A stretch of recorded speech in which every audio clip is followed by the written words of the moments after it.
Добрый день, мы из Украины, и я рад приветствовать вас на своем канале. Как всегда, приглашаю подписаться, поставить лайк этому видео, если оно вам понравится, и тогда его смогут увидеть как можно больше людей. Никаких больше экспериментов, возвращаемся к старому доброму формату, видео по оперативной обстановке за прошедшие сутки, полного формата, всех разделов в одном видео.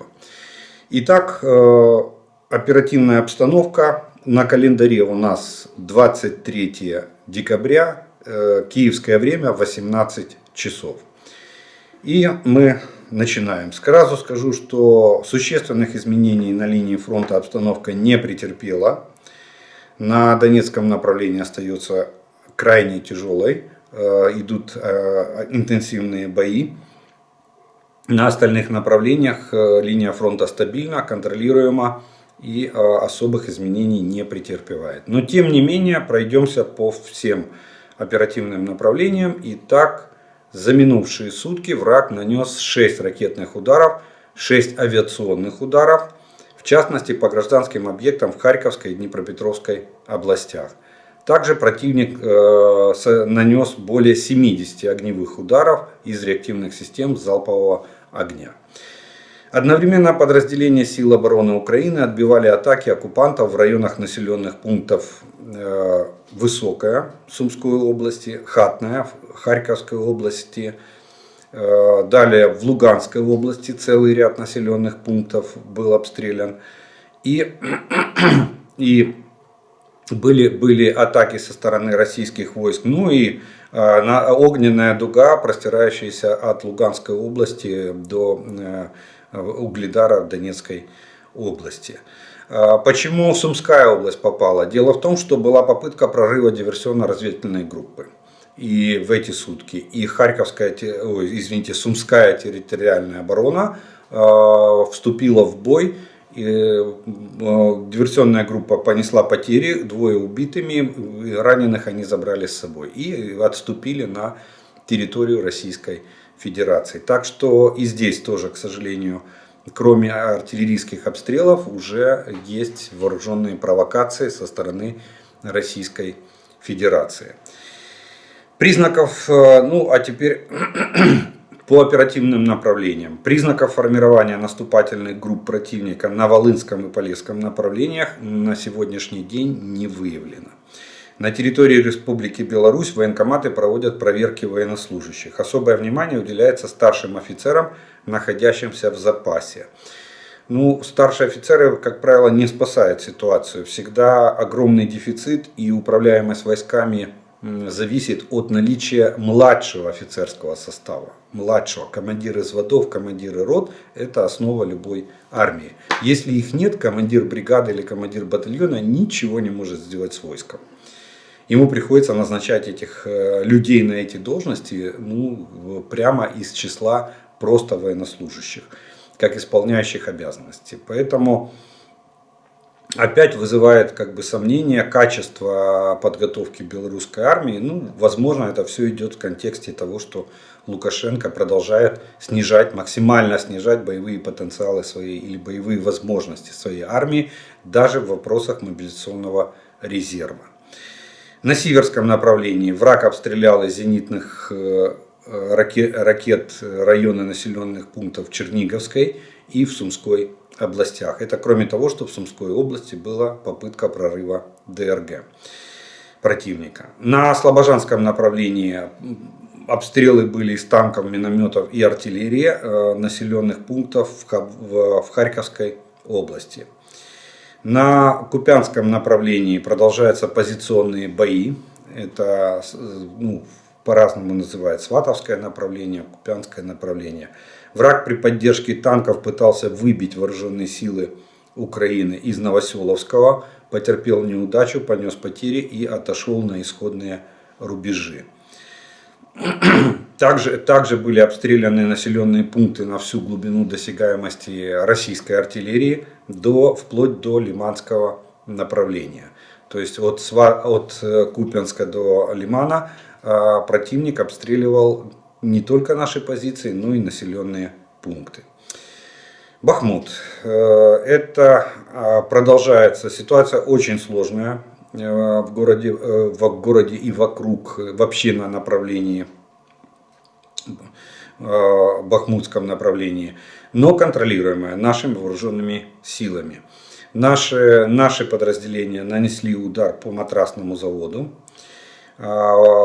Противник покинул частный сектор и стоит за ним в окопах, но с окраин города, причем окопы эти когда-то копали наши бойцы. Это были наши позиции на окраинах города. Теперь их занимают российские войска. И там дальше продолжаются очень ожесточенные бои в плане попыток выбить российские войска с окраин города Бахмут. В Солидаре враг имеет незначительный успех. Российский танк был замечен на улице Театральной. В Яковлевке врагу удалось добиться успеха, расширив продвижение сразу в 3 направлениях в этом населенном пункте. И враг продолжает наступать на Клещиевку и пытается увеличить плацдарм в районе Озаряновки. Там они откусывают по чуть-чуть посадку, но пока что, единственное, что за прошедшие сутки они имели незначительный успех. Ну и продолжаются бои в Опросном. Вот это что касается бахмутского направления. Очень тяжелая ситуация, особенно вокруг, севернее и южнее Бахмута. На Авдеевском направлении продолжаются тяжелые бои за Водяное, Первомайское и Невельское. Враг пытается штурмовать наши позиции. Даже ухудшение погодных условий не влияет на решение российского руководства посылать своих бойцов на убой. То есть этот вопрос у них не стоит вообще. Ну или от слова совсем. Плохая погода, распутится, невозможно идти или бежать, все равно идут, атаки продолжаются, и они пытаются штурмовать или атаковать наши позиции. На сегодняшний день безуспешно, линия фронта не меняется. Мы держим оборону на тех рубежах, на которых стояли ранее. Центр Марьинки, фактически это линия фронта, он очень сильно разрушен. Враг наносит артиллерийские удары по центру Марьинки, по различным строениям, которые удерживают наши войска. То есть там это огневое воздействие со стороны российской артиллерии, оно не прекращается ни на минуту. Оно идет практически круглосуточно. Но далее Новопавловское направление, позиционные бои. Очень серьезные бои, хоть и позиционные, но в районе Угледара. Самое сильное огневое воздействие со стороны противника в районе Угледара. В остальном на остальной линии фронта идут обмены артиллерийскими ударами и авиационными ударами. На Запорожском и Херсонском направлениях реактивная артиллерия и ствольная артиллерия наносят поражение на населенным пунктам вдоль реки Днепр, вдоль линии фронта. Обстреляны, больше всех пострадали за прошедшие сутки, это населенный пункт Марганец Днепропетровской области и сам город Херсон. Вот такая вот обстановка на оперативных направлениях на конец данных суток сложилась на всей линии фронта. В связи со значительными потерями оккупанты установили новый военный госпиталь на одной из баз отдыха в городе Бердянске, Запорожской области. Кроме того, для размещения военнослужащих оккупационных войск используется несколько туристических баз в указанном населенном пункте. То есть они занимают любые помещения, где можно разместить личный состав или где можно разместить раненых. Персонал госпиталя привозят из Российской Федерации. То есть там медсестры, врачи, это все везут из Российской Федерации. Их мобилизуют и привозят сюда, потому что войсковых врачей не хватает. Система, опять же, медицинская система вооруженных сил Российской Федерации не справляется с такой нагрузкой. Вот. Ну а Местного медперсонала тоже с огнем не найдешь. Очень многие уехали в эвакуацию, кто-то скрывается, не хочет сотрудничать с российскими властями, в принципе правильно делает, так что они вынуждены завозить еще и персонал, мобилизовать еще и медицинский персонал. На территории временно оккупированной автономной республики Крым подразделениями противника проводится инженерное оборудование оборонительных позиций вдоль трассы Красноперекопск-Джанкой. Ну, там ситуация в принципе вообще выходит как бы за рамки разумного. Они роют окопы везде. Везде. Они только на пляже не могут рыть окопы, потому что их заливает, ну там выступает вода. А так они линии обороны строят везде и всюду. Очень боятся, что вооруженные силы Украины начнут освобождение Крыма. Ну, я думаю, что этот час, день и час уже не за горами. За минувшие сутки воздушные силы сил обороны Украины нанесли 8 авиационных ударов по районам сосредоточения личного состава, вооружения и техники противника. Уничтожили 3 зенитно-ракетных системы, один центр беспилотников противника. Нашли пункт управления, откуда операторы запускали эти беспилотники, он был уничтожен. При этом подразделения ракетных войск и артиллерии сил обороны Украины поразили 3 пункта управления, 3 склада с боеприпасами и 8 районов, где сосредотачивалась живая сила оккупантов. Довольно успешно. Ну, вы видите, по числу потерь мы резко нарастили. И сегодня примерно стабильно идет батальон в сутки. Мы уничтожаем по личному составу, несет потери российская армия по личному составу. Так что в этом плане у нас как бы идет увеличение потерь и ослабление группировки российских войск на территории Украины. В акватории Черного моря находятся 2 корабля Черноморского флота, но они оба не являются носителями ракет «Калибр». То есть угрозы нанесения ракетного удара с акватории Черного моря пока нету. Ну, хотя общая угроза, она остается. И хочу отметить, что мы приближаемся. Завтра у нас 24 число, и 24-25 большая часть цивилизованного мира празднует Рождество. Украина постепенно тоже переходит на празднование Рождества 24-го, так как оно должно быть, а не так, как придумали большевики в 17 году. Кстати, не в 17-м, а в 29 году, в 1929 году, последний раз в Советском Союзе отмечали Рождество с 24 на 25 декабря. После чего Сталин запретил, и церковь была ликвидирована, ну а Рождество перенесли, негласно было перенесено на 7 января. Отрывали от цивилизации как могли. Вот такие вот военные новости сегодня сложились на линии фронта. Новостей немного, но есть тяжелые, и в принципе ситуация остается довольно тяжелой, особенно на этой огненной дуге от Солидара до Марьинки в частности. Итак, несколько военно-политических новостей, которые происходят вокруг Украины и в самой Украине. На фоне выступления президента Зеленского перед Конгрессом Соединенных Штатов Америки, Конгресс на следующий день, Сенат Конгресса, это Верхняя Палата, принял бюджет 2023 года. Бюджет Соединенных Штатов, просто для общего понимания, 1,7 триллиона долларов. Вот это бюджет Соединенных Штатов. Но что надо отметить, то что в этом бюджете, там скептики говорили, что идет уменьшение военно-технической помощи, больше денег не дадут, все, везде нас обманывают, везде нас кинули, больше помощи не придет. Так вот, в этом бюджете, в этих 1,7 триллиона долларов заложено 45 миллиардов помощи Украине. Это бюджетные деньги, которые будут выделены 100%.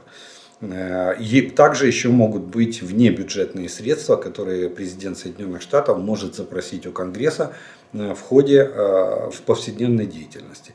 Так вот, 45 миллиардов помощи Украине на 2023 год будут включать в себя 14,5 миллиардов долларов финансирования передачи вооружения. Это пакеты помощи, которые дают. Кстати, в этом году 21 миллиард мы использовали. На следующий они планируют 14,5 миллиардов. Это чисто на вооружение. 13,7 миллиардов это экономическая помощь, в том числе для поддержки и восстановления критической инфраструктуры, которую так пытается усиленно разрушить Российская Федерация. 11,8 миллиарда для обновления запасов вооружений Пентагона. То есть Пентагон может, я так понимаю, что на эту сумму Пентагон может нам поставить еще вооружение. Это кроме тех 14,5, то на покупку, а это на обновление запаса. И себе Пентагон может закупить почти на 12 миллиардов для восполнения того, что они передадут, допустим, нам. 9 миллиардов для инициативы USAI. Это, в частности, финансирует заказ, изготовление и закупку оружия правительством США для Украины. То есть к тем 14,5 финансирования передачи вооружений добавлять еще 9. Итого 23 миллиарда. Это больше даже, чем в этом году. Получается. 7 миллиардов на обеспечение функционирования европейского командования вооруженных сил Соединенных Штатов, разведка и логистика. Мы понимаем, да, зачем нам разведка, это обмен разведданными, и логистика это та, которая сегодня возит все вооружение, транспортирует, точнее, вооружение из Европы или из Соединенных Штатов в Украину. 2,5 миллиарда гуманитарной помощи, в том числе внутренне перемещенным лицам, и 2,4 миллиарда гуманитарной помощи украинским беженцам в Соединенных Штатах Америки. Вот такой пакет содержит 45 миллиардов, точнее включает в себя этот пакет в 45 миллиардов, который включен в бюджет Соединенных Штатов. Единственное, что надо отметить, это и не окончательное решение. Дело в том, что Сенат это верхняя палата Соединенных Штатов. Но, как правило, после голосования Сената Конгресс, то есть Нижняя палата, Палата представителей голосует. И предполагается, что бюджет будет утвержден на следующей неделе, то есть до наступления Нового года он будет проголосован. И я обращаю внимание, что голосует за этот бюджет старый состав Конгресса Соединенных Штатов. Новый состав начнет работу, по-моему, с 3 января, если я не ошибаюсь. Во всяком случае, с Нового года. Поэтому я не думаю, что будут какие-то возражения, потому как еще демократы имеют большинство в Нижней палате, в Палате представителей. И, соответственно, они проголосуют за принятие этого бюджета. Так что на следующей неделе ожидаем второго голосования по бюджету и, естественно, его передачи на подпись президенту Соединенных Штатов Америки. Такая новость для нас. Так что помощь есть, она уже заложена. Так это только от Соединенных Штатов. Мы еще не берем те 50 стран, которые входят в группу поддержки Украины в формате Рамштайн. Также в Конгресс Соединенных Штатов приняли поправку в законопроект, точнее, была принята поправка к масштабному законопроекту о финансировании федерального правительства Соединенных Штатов Америки. Далее тоже Сенат принял поправку. В чем эта поправка состоит? В том, что Соединенные Штаты благодаря этой поправке могут конфисковывать активы, российские активы и передавать их на финансирование восстановления Украины. Так что они себе нашли уже источник денежных средств, которым они будут возможно пополнять эти же затраты в 45 миллиардов. Так что, видите, не сидит на месте Сенат Соединенных Штатов, а продолжает искать пути и способы. Кстати, Европа на прошлой и позапрошлой неделе в Европе прозвучало, что они разрабатывают механизм конфискации замороженных активов. США уже, законопроект называется «Об использовании арестованных российских активов для помощи Украины». Вот такой законопроект был принят Сенатом Соединенных Штатов. Он тоже вместе параллельно, точнее, с бюджетом уходит в Нижнюю палату Конгресса США. И на следующей неделе мы ожидаем, что его проголосуют. Далее, по дороге в Украину Владимир Зеленский встретился с польским президентом Анджеем Дудой и как назвала пресса, город-спасатель Жешув. Это город, куда прибывает вся помощь, особенно которая из-за пределов Европы, да, доставляется авиацией. И дальше из этого города она транзитируется в Украину. Обсудили стратегические вопросы безопасности Польши и Украины. Обсудили вопросы дальнейшего сотрудничества. Кстати, к слову, надо сказать, польский Сейм сейчас рассматривает законопроект, по-моему, уже даже проголосовал, о том, что разрешить гражданам Польши официально вступать в интернациональный легион вооруженных сил Украины. То есть в Польше это не будет считаться преступлением, любой человек может изъявить желание и, обратившись в наше диппредставительство в Польше, вступить и стать членом Интернационального легиона вооруженных сил Украины с официальным заключением контракта. Так что, возможно, у нас появится польское подразделение в Интернациональном легионе. Следующая новость. Канада выделяет 115 миллионов для восстановления энергосистемы столицы, именно Киева. Киев, кстати, очень сильно пострадал, до сих пор там проблемы, но наши энергетики борются. Кстати, сегодня, по-моему, день энергетика, и я их поздравлю в заключительной части этого видео. Там есть приветствия и поздравления для наших энергетиков, которые сегодня держат свой фронт в плане обеспечения всей страны теплом и светом. Вот. Так вот, Канада дает 115 миллионов долларов для восстановления энергосистемы нашей столицы. Как отметила премьер-министр Канады, вице-премьер-министр, извините, средства будут взяты из тарифных поступлений от импорта из Российской Федерации и Белоруссии. То есть, видите, все цивилизованные страны мира начинают за счет России, ну и тут Белоруссию пристегнули к этому, за их счет выделять нам средства для восстановления того, что Российская Федерация пытается разрушить в Украине. Далее, в связи с вот такими блэкаутами, которые наступили в результате ракетных ударов Российской Федерации по территории Украины, наша Госпогранслужба не отмечает массового исхода наших граждан, то есть волны миграции или эмиграции нашего населения нету. Наши люди, я всегда говорю, что мы очень нация, которая умеет находить выходы из любых положений. Мы приспосабливаемся к жизни в тех условиях, которые у нас есть на сегодняшний день. И вот такой волны беженцев, как это было в начале войны, там понятно, переселение, потому что война, фронт это. Но сейчас в результате ракетных ударов, в результате блэкаутов с электроэнергией, с теплом, с водой, нету такого массового исхода наших граждан за пределы Украины. Есть внутреннее перемещение, но за границу никто не ломанул. В Белом доме заинтересовались, очень хорошая новость, хороший посыл. В Белом доме заинтересовались, как американские технологии оказались в иранских дронах. И я так понимаю, что уже создана рабочая группа, об этом сообщает CNN агентство.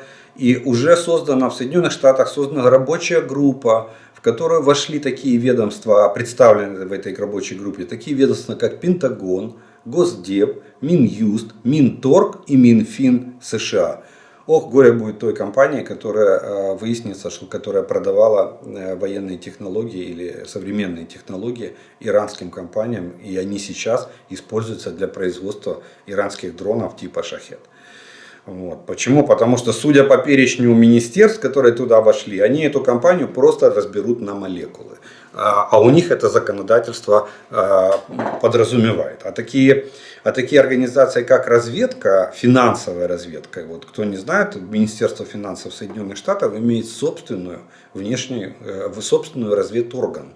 Финансовая разведка США, которая отслеживает любые перемещения средств. Любые. В любых банках, в любых офшорах, в любых там, не знаю, где можно спрятать деньги, еще никто не уходил от финансовой разведки Соединенных Штатов. Так что тем, компаниям, которые продавали, даже втихаря продавали иранцам технологии, стоит, наверное, задуматься. В России произошел казус с президентом России в том, что он сам нарушил тот закон, инициатором которого он был. Речь идет о законе о запрете дискредитации вооруженных сил Российской Федерации, которым они установили, Госдума России установила уголовную ответственность за то, что называют войну войной, а не специальной военной операцией. И тут Путин сам в запале своей речи назвал войну войной. И из Санкт-Петербурга депутат обратился к генеральному прокурору России и главе Министерства внутренних дел с просьбой проверить слова Путина по поводу распространения фейков о российской армии через слово «война». Видите, как они трактуют, что если вы говорите, что российская армия воюет в Украине, или просто ведет войну, или участвует в войне, это значит, вы распространяете фейки о российской армии. Вам, то есть от 7 лет лишения свободы. Так вот, Путин произнес это слово. И вот этот депутат требует возбудить дело против диктатора, который, выступая перед журналистами кремлевского пула, то есть перед российскими журналистами на камеру, назвал так называемую спецоперацию войной. Цитата Путина, вот тут он приводит цитату: «Наша цель закончить эту войну. Но указа о завершении СВО не было, войну не объявляли. За такие слова о войне осудили уже несколько тысяч человек в Российской Федерации, чтобы вы понимали. За слово «война» люди сидят, уже несколько тысяч человек». Так вот, он направил обращение в органы, чтобы Путина привлекли за распространение фейков о российской армии. Понятно, что вряд ли это заявление получит какой-то ход. Скорее всего, привлекут депутата за то, что он пытается оговорить диктатора. Но тем не менее, сам факт, что это появилось, это вышло в публичное пространство. И теперь уже не вырежешь. Вот говорят же, слово «не воробей» не вырубишь топором. Да? Если вылетело, то уже ничем его не вернуть. Так вот, медиапространство то же самое. Если уже видеокадры появились, поверьте, эта видеозапись уже разлетелась по всему миру. Вычистить ее из просторов интернета не представляется возможным. Это, в принципе, такая больше идеологическая новость, чем военная или политическая. Северная Корея продала оружие частной военной компании «Вагнер» для войны в Украине. Об этом пишет Рейтер со ссылкой на высокопоставленного американского чиновника. По его словам, ЧВК «Вагнер» уже получила партию оружия из Северной Кореи. Да, Российская Федерация обращалась к Северной Корее. Тут есть подводный камень, может быть, точнее, подводный камень, так правильно будет сказать. Дело в том, что Северная Корея страна, практически в которой нет никаких ресурсов. Поэтому производить оружие эта страна сама не может. У Северной Кореи есть два поставщика комплектующих или сырья для производства вооружений. Это Российская Федерация и Китай. Если Россия просит сама у Северной Кореи оружие, значит это может быть китайские поставки. Это может быть серая схема поставок китайского вооружения через, допустим, сборку в Корее, мелкоузловую или крупноузловую, неважно, и передачи их Российской Федерации. Так что я думаю, что американские, я уже говорил об этом, Мы как-то тему вспоминали, когда эта новость первый раз прозвучала, она уже не первый раз звучит. Я думаю, что американская разведка или западные спецслужбы должны на это обратить внимание, чтобы если это серая схема Китая через Северную Корею поставлять оружие России, то тогда можно поймать Китай на поставках вооружения. Хотя Китай занимает довольно нейтральную позицию и даже не хочет общаться. Видите, внешне Си Цзиньпин, лидер Китая, не хочет даже общаться с Путиным. Там через посланников типа а-ля Медведев пытаются возить передавать какие-то весточки из Москвы в Пекин. Вот. Ну и из Пекина в Москву, я так понял, Си Цзиньпин даже ничего не стал передавать. Что там приедет, расскажет Медведев Путину. Ну, я думаю, что мы скоро узнаем, так как слухам земля полнится. Иран.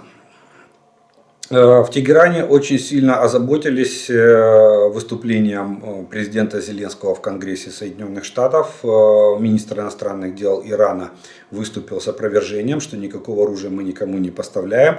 И тут же приходит новость о том, что Иран намерен увеличить поставки передовых видов вооружений России. Об этом нам сообщает израильская разведка. Моссад не ошибается. Вот где можно точно сказать, что верю, как говорил Станиславский, верю сразу и бесповоротно.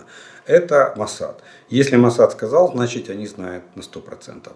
Так вот, видите, с одной стороны Иран пытается выставить себя в более благоприятном свете, с другой стороны они продолжают поставлять. Мы видим новые партии шахедов, которые летят в Украину в очередном массированном налете. Мы видим стремление России и заявление России о том, что вот-вот ракеты будут поставлены баллистические. Ну и это подтверждает израильская разведка. А министр иностранных дел Ирана пытается обвинить нашего президента в том, что он говорит неправду, что Иран никому никаких дронов не поставлял.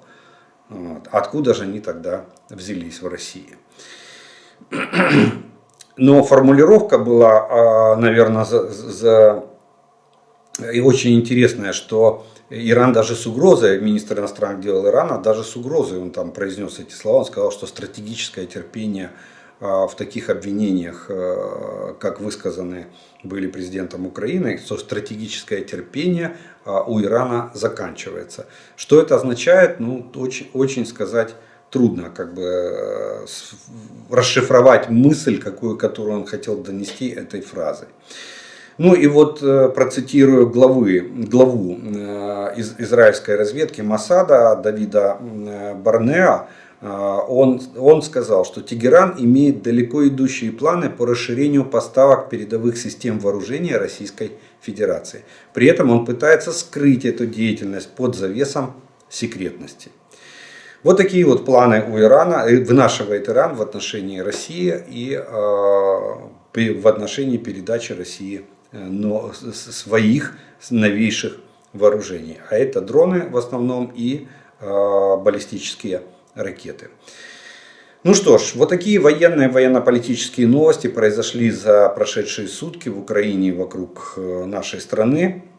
По традиции я делаю паузу. У вас есть время подписаться на мой канал, поставить лайк этому видео, если оно вам нравится. И через некоторое время мы с вами продолжим.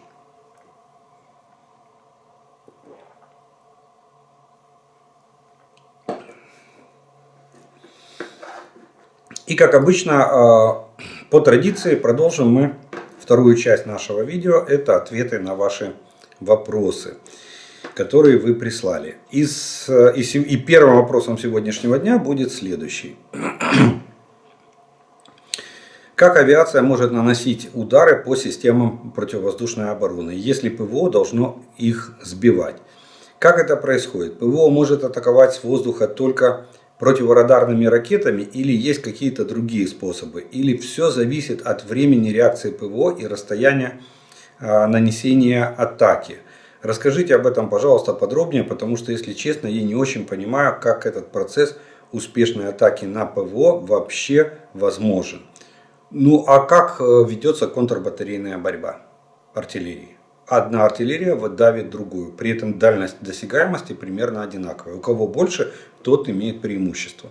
Как происходит танковая дуэль на поле боя? Точно так же выезжают два танка с двух сторон и ведут дуэль. Кто кого первым поразит.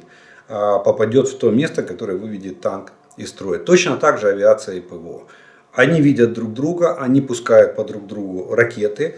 Например, в авиации есть такое упражнение, как совершение противоракетного маневра. Когда самолет делает такой маневр, что ракета не может повторить его, не может развернуться под таким углом. И, как правило, самолет уходит от ракеты. Ракета либо пролетает мимо, либо разрушается в воздухе ввиду перегрузок, которые испытывает конструкция самой ракеты. А атака на системы ПВО производится, вы абсолютно правильно сказали, либо ракетами, противорадиолокационными ракетами, вот типа ХАРМ, которые нам передают Соединенные Штаты Америки. При этом, смотрите, ракета ХАРМ, дальность ее поражения 150 километров. Дальность поражения системы С-300 200 километров, максимальная. Это если она успевает поразить самолет, пока он, допустим, не улетит из зоны действия, из зоны поражения этого комплекса. Вот. Поэтому вот такая вот, это просто как обыкновенный бой. Вот как два пехотинца ведут бой между собой, кто кого. Точно так же здесь самолеты ведут бой с средствами ПВО. ПВО пытается сбить авиацию, авиация пытается разгромить и выбить ПВО. Но в ПВО есть особенность для авиации. Авиация может применять, кроме противорадиолокационных ракет, может еще применять обычные ракеты класса воздух-земля.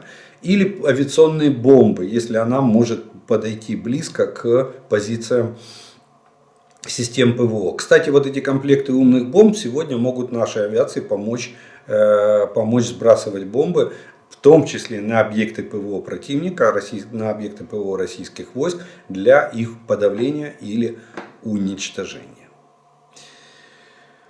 Следующий вопрос. У Соединенных Штатов есть компания Boston Dynamics, которая производит роботов, в основном для армии. Там есть такой робот Spot, размером примерно с собаку, мелко-средних размеров. Ну, это как бы электронная, их так и называют, эти роботы, это электронные собаки. Они на 4, ну, трудно сказать, конечностях или лапах, или, ну, короче, на 4 ножках передвигается. И вот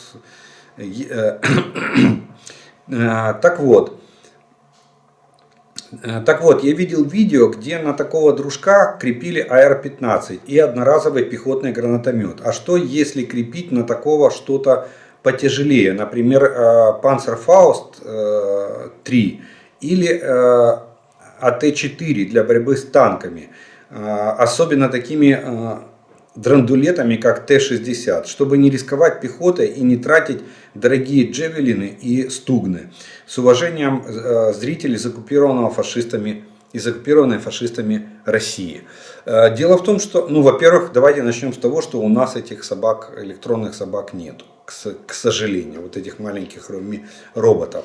Насколько я понимаю, они стоят не 3 копейки сегодня. И навряд ли кто-то рискнет дать нам этих роботов даже в качестве испытаний в боевой обстановке. Хотя идея неплохая. Ну, поймите, это то, о чем мы говорим. Это концепция новой войны или новая концепция войны. Война роботов, война будущего.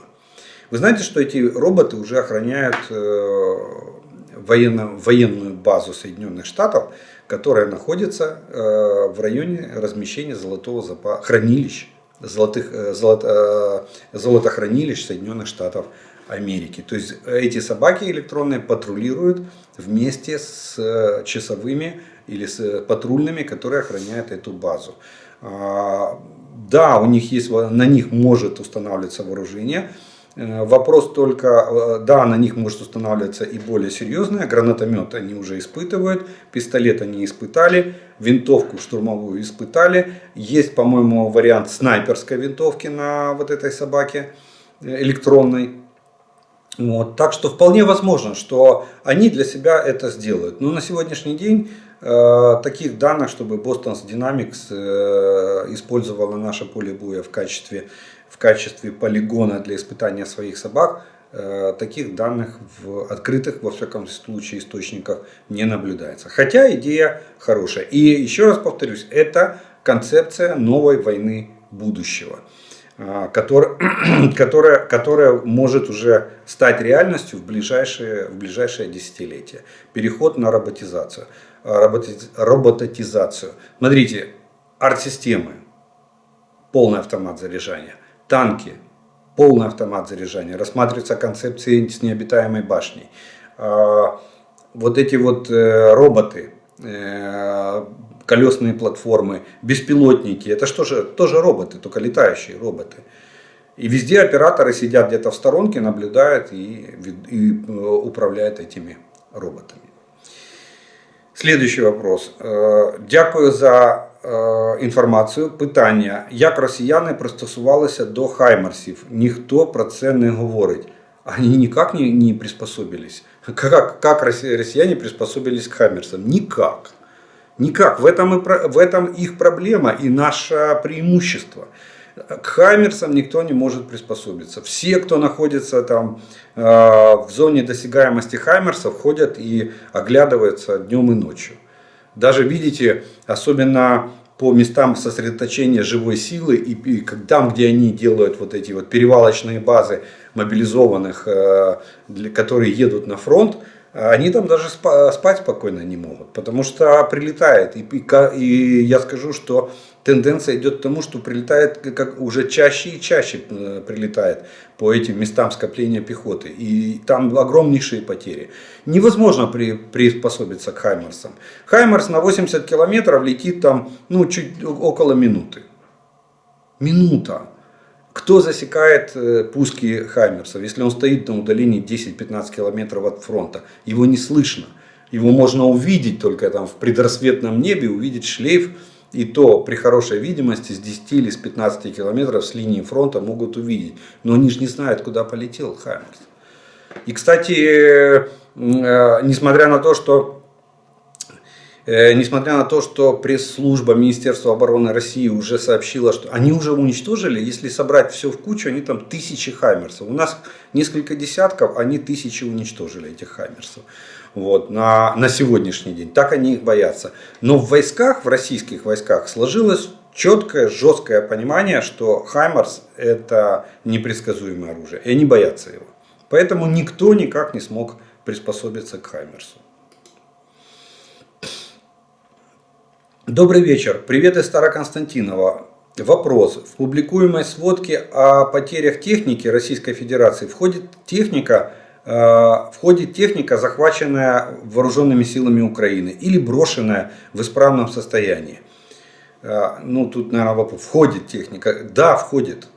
Вот то, что мы читаем в сводке Генерального штаба, что там 3000 танков, да, мы перевалили уже за 3000 танков. Так вот, в эти 3000 танков входят уничтоженные танки, подбитые танки, захваченные танки в исправном состоянии и брошенные танки российскими солдатами при отступлении. Это все считается потерей российской армии. Для нас это захваченные военные трофеи или уничтоженная техника противника. У нас две категории.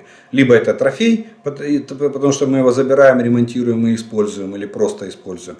Либо это уничтоженная техника, которая не подлежит восстановлению. В любом случае она выбита из воинских частей или из подразделений врага. Все туда учитывается, все вместе. Правда ли, что запуски ракет осуществляются над морем Каспием только из-за того, что существенная их часть не стартует после сброса из самолета? Какие последствия и когда восстановится флора и фауна районов запуска ракет? Да, это скорее всего именно из-за этого происходит. Там их немного, там в среднем 10-15% ракет, которые падают, у которых не запускается маршевый двигатель. Сейчас эти случаи участились, потому что ракеты пускаются уже более старого поколения. То есть они выгребают последние остатки со складов и, как всегда, то, что лежало в самом дальнем углу, в загашнике, оно в самом худшем техническом состоянии. Поэтому, да, они действительно в целях безопасности, они их пускают. Что касается флоры и фауны, тут очень сложно сказать, потому что мы не знаем, какова степень повреждения ракет, каков разлив ракетного топлива, используемого этими ракетами, и как он влияет на флору и фауну. Но говорят, вот в открытых источниках, в том числе, кстати, российских, была информация, что там 2500 тюленей, по-моему, выбросились погибшими, выбросило морем после шторма на побережье Каспия. И предполагают, что это именно из-за того, что они траванулись вот этим разлитым ракетным топливом в акватории Каспийского моря. Как раз побережье где-то в том районе, где производились пуски этих ракет. Що ви можете сказати щодо української РЛС Дніпро в Закарпатській області? Чи працює вона зараз? Був репортаж, що вона знаходить ракети і надає інформацію в радіусі декількох тисяч кілометрів. Чи допомагає вона зараз, так як пару років тому назад вона була в робочому стані? Хто вам сказав, что она была в рабочем состоянии? Она не в рабочем состоянии. Ее уже, по-моему, даже демонтировали все там оборудование. Я сейчас точно вам скажу, в 1992 году Российская Федерация подписала на 15 лет. В 2007 году Российская Федерация объявила о выходе из программы финансирования этой станции. До 2007 года, смотрите, это станция дальнего загоризонтного обнаружения пусков баллистических ракет. Она станционарная.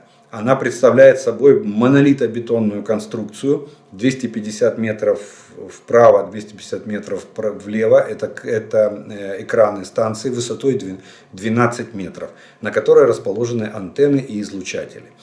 Задача этой станции, она, во-первых, смотрит не круговую обзор у нее, она смотрит сектор. Сектор там до 60 градусов. Дальность обнаружения пусков баллистических ракет межконтинентальных, она рассчитана была на обнаружение трайденов и першингов, которые располагались в Европе. Дальность обнаружения может составлять до 4000 километров. И смотрит эта станция на запад. Находится она в районе населенного пункта Мукачево. Вот. В первой половине 90-х годов я был на этой станции, я служил в артиллерийском полку 128-й механизированной дивизии, город Мукачево. Тогда это была дивизия. И мы ездили на сборы, нас вывозили на рекогносцировку недалеко от этого населенного пункта, где она расположена. Нам сделали экскурсию и показали. Так вот, в 1994 году она была обесточена. Никто не хотел платить за... Она потребляет, там целая огромная подстанция, она потребляет очень много электроэнергии, эта станция. Вот. Схема на ней еще старая, ламповая, там даже не транзисторная, ее в 1972 или 1974 году строили. В 80-м она там, вот она вступила в эксплуатацию, где-то в 80-х годах она там работала, передавала данные.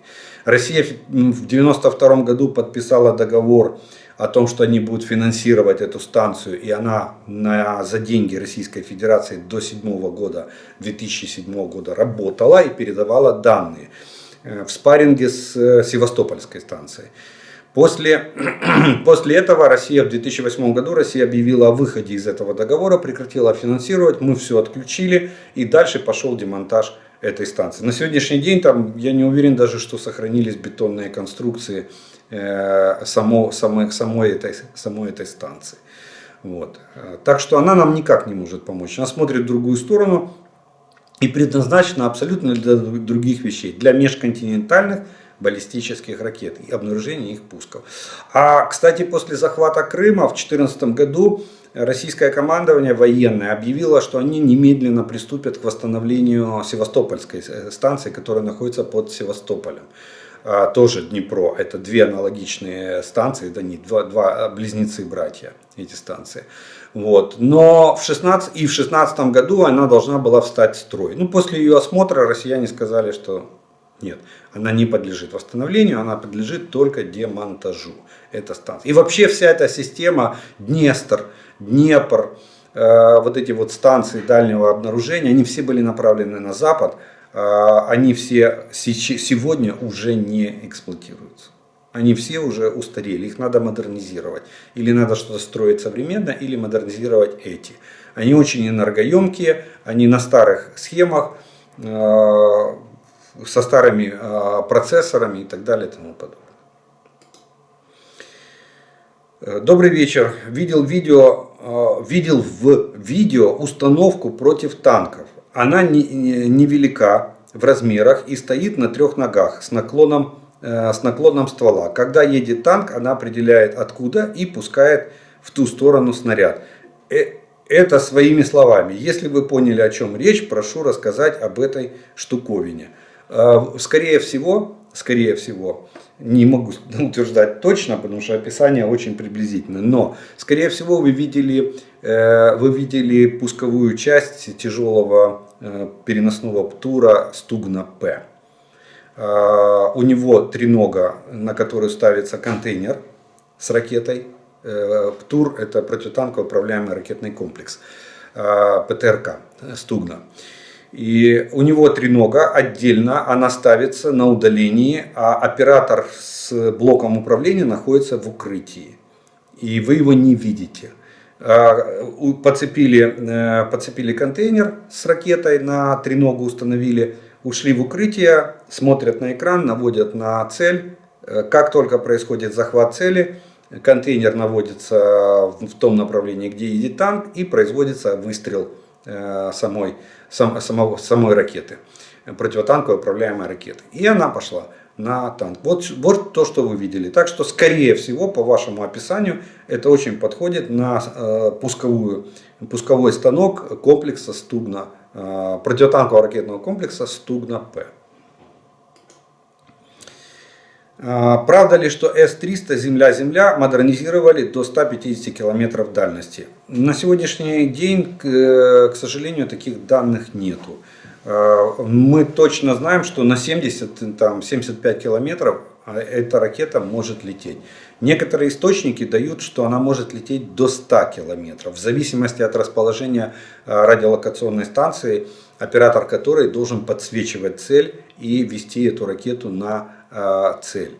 А до 150 я таких данных не слышал. Поэтому пока остаюсь при тех данных, которые знаю, что 75 это ее предельная дальность. Добрый вечер. Я 15 лет назад общался с майором танковых войск СССР. Он рассказал, что на учениях на полигонах во время его службы были случаи применения оружия, после хлопка которого останавливались все танки в каком-то радиусе действия. Может ли такое быть? Ведь у танка двигатель внутреннего сгорания. Далее был 2010 год и самолет Качинского, президента Польши, под Смоленском. Но там электромагнитной пушкой вывели из строя всю электронику. Расскажите, пожалуйста, насколько актуально применение средств электромагнитного поражения в отношении ракет, БПЛА, самолетов.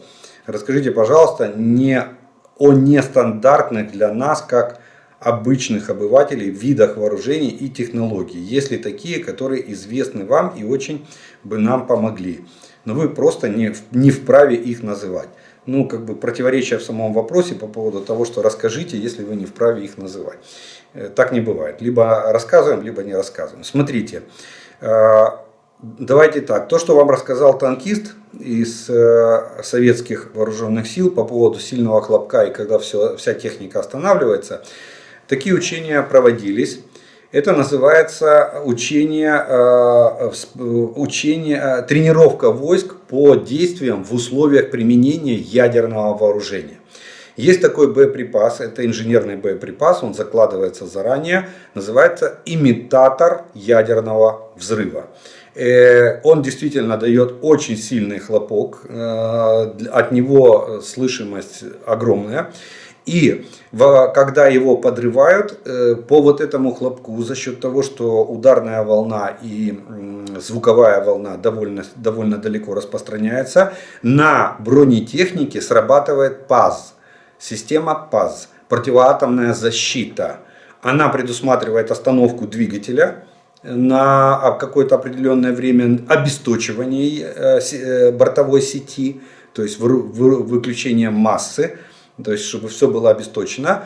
По-моему, она только вырубает. Дальше экипаж через какое-то время, там, через минуту там, или через 2 включает массу, заводит двигатель и продолжает, выполняет мероприятия по защите от оружия массового поражения, то есть герметизирует машину, включает фильтровентиляционную установку, одевает общевойсковой защитный комплект прямо на месте в боевых отделениях и дальше продолжает движение или участие в боевых действиях. Так что вот что, скорее всего, описывал майор. Такие учения довольно часто проводились, или регулярно, я бы даже сказал, проводились в группе советских войск в Германии, так как это был передовой рубеж, и Советский Союз демонстрировал странам НАТО о том, что советская армия готова воевать в условиях применения ядерного оружия. Как по нам, так и нашего применения. Дело в том, что после ядерный удар для чего наносился, так устав гласит боевой, для пробития бреши в глубоко эшелонированной обороне противника. По обороне противника наносился ядерный удар, и в эту брешь в прорыв вводились войска. Они проходили через эпицентр ядерного взрыва и потом распространялись там вправо-влево по 3 направлениям и продолжали наступление в глубину противника, который уже по задумкам военных аналитиков и ученых уже не мог оказывать никакого системного сопротивления. Вот что, скорее всего, рассказывал вам вот этот майор танковых войск. Он, видимо, принимал участие и вот в таких вот учениях. Жуков когда-то в тотских лагерях в Оренбургской области рванул настоящую атомную бомбу и погнал войска, 40 тысяч прогнал через эпицентр ядерного взрыва. Только с настоящей бомбой. В Советском Союзе впоследствии методы стали более гуманные, стали подрывать имитатор ядерного взрыва, но не настоящий.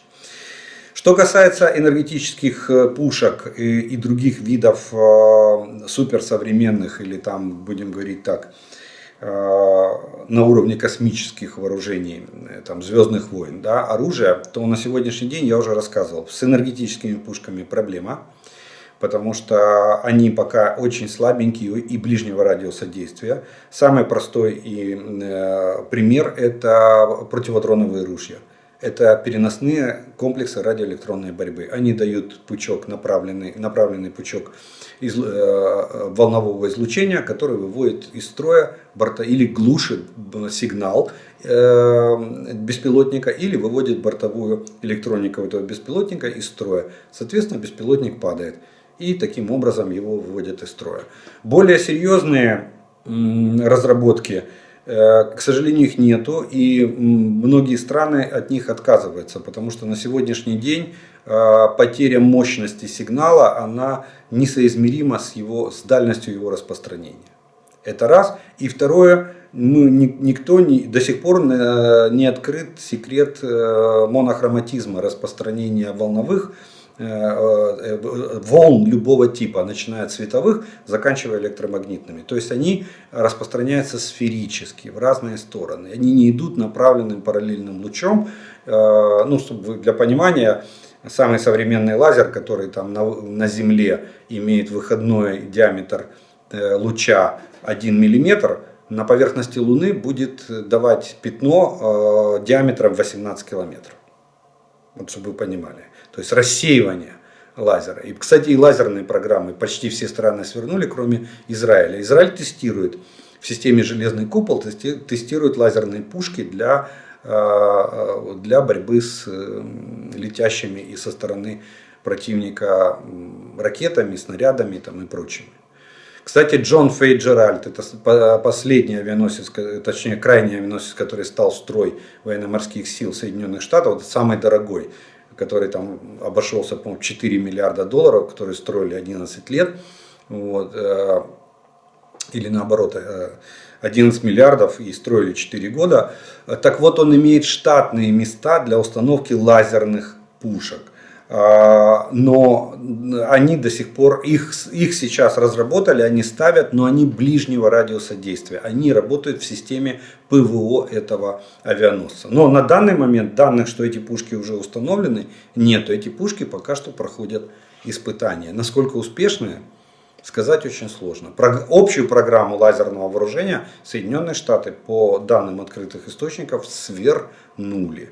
Так что из суперсовременного это роботы, беспилотники, роботизированные платформы на суше, гусеничные, колесные, на воде беспилотники и автоматы, полные автоматы. Как в артиллерии, так и в танках, так и в других. И вот такие вот роботы типа Boston Dynamics, о которых мы сегодня тоже, кстати, говорили и вспоминали. В виде собак электронных, как их называют, но это народное прозвище. И в виде там человекоподобного робота. Не забывайте еще, главная проблема любого робота — это аккумулятор. На сегодняшний день в мире есть две техногенные проблемы, которые препятствуют быстрому развитию технологий. Первое — это тактовая частота процессоров или переход на квантовые компьютеры, пока она не решена, эта проблема. И проблема хранения электроэнергии, накопления и хранения электроэнергии. Все-таки аккумуляторы, как ни крути, но пока еще не резиновые, не безразмерные. Вот. Так что ничего сверхъестественного или суперсовременного я вам вряд ли расскажу. Ну, это, я думаю, что более что-то новее или более там суперсовременнее вряд ли вы что-нибудь найдете. Хотя поищите интернет, огромное море информации. Ну что ж, на этом мы, наверное, вопросную часть сегодня тоже закончим. И у нас остается приветствие, пожелания и комментарии. Сегодня их будет очень мало. Почему? Потому что вы в основном реагировали на изменения формата. Вот, и, видимо, отвлеклись и не написали приветствий, пожеланий и интересных комментариев. Но, тем не менее, немного есть. Итак, из приветствий прозвучат следующие. Привет из Азербайджана. Здоров'я, сил, терпіння, защити і скорейшої победи Україні. Перемога буде за вами. Привет из Эстонии. Спасибо за детальную информацию и интересную информацию. Пожалуйста. В приложении YouTube есть функция скачать видео. Оно сохранится на устройство. Можно скачивать, пока есть свет и интернет, а потом смотреть без интернета. Это совет тем, кто писал, что отключает интернет. Поэтому можете скачивать и действительно офлайн. Есть такая функция офлайн, смотреть видео офлайн на YouTube. Не меняйте формат. Совет. Можно вас смотреть в ускоренном режиме. Спасибо за информацию. Слава Украине. Я не знаю, как можно смотреть в ускоренном режиме. Я и так довольно быстро говорю. А так будет только ла-ла-ла слышно, наверное. Ну, хотя я даже не могу представить, о чем говорит мой зритель. Привіт з оболоні. Холодно, темно, зате дихається вільно. Слава Україні, слава нашим героям. Ну, вот так вот. Наша нация уже научилась. Мы научились, мы украинцы. Мы научились уже жить даже в условиях, когда свет вырубает как попало и когда попало. Дают только по мере возможности. Здравствуйте, Олег Владимирович. Приветствую из города Славутич, Киевской области. С 22 декабря День энергетика. Ага, вчера был День энергетика. К сожалению, с опозданием, но все же очень хочу поздравить всех, для кого это профессиональный праздник. Здоровья всем, крепкого и мира во всем мире. Нашим энергетикам низкий поклон. Они молодцы. Несмотря на то, что бездушные москали нас постоянно обстреливают, нашим ребятам-энергетикам респект. Слава Украине. Да, действительно, у нас, я бы, наверное, уже выделил энергетику как в отдельный фронт. Она действительно на передовой за счет вот этих массированных ракетных обстрелов, которые мы, к сожалению, продолжаем ожидать, но все равно готовимся их отражать. Но для энергетиков это действительно очень тяжелый труд по восстановлению подачи нам тепла и света. Вот такие вот приветствия, коротенький раздел приветствий или обратной связи, как мы его с вами называем, прозвучал сегодня в нашем с вами видео. Ну, на этом я благодарю вас за ваше время, что вы досмотрели до этого момента. Огромное, тем, кто не подписан на мой канал, я приглашаю подписаться. Кому понравилось это видео, ставьте лайки, тогда его смогут увидеть как можно больше людей. Отдельная благодарность спонсорам канала и тем, кто поддерживает канал. Благодаря вашей поддержке я имею возможность доносить до вас эту информацию. Ну а мы с вами продолжаем верить вооруженным силам України. Перемога за нами. Слава Україні!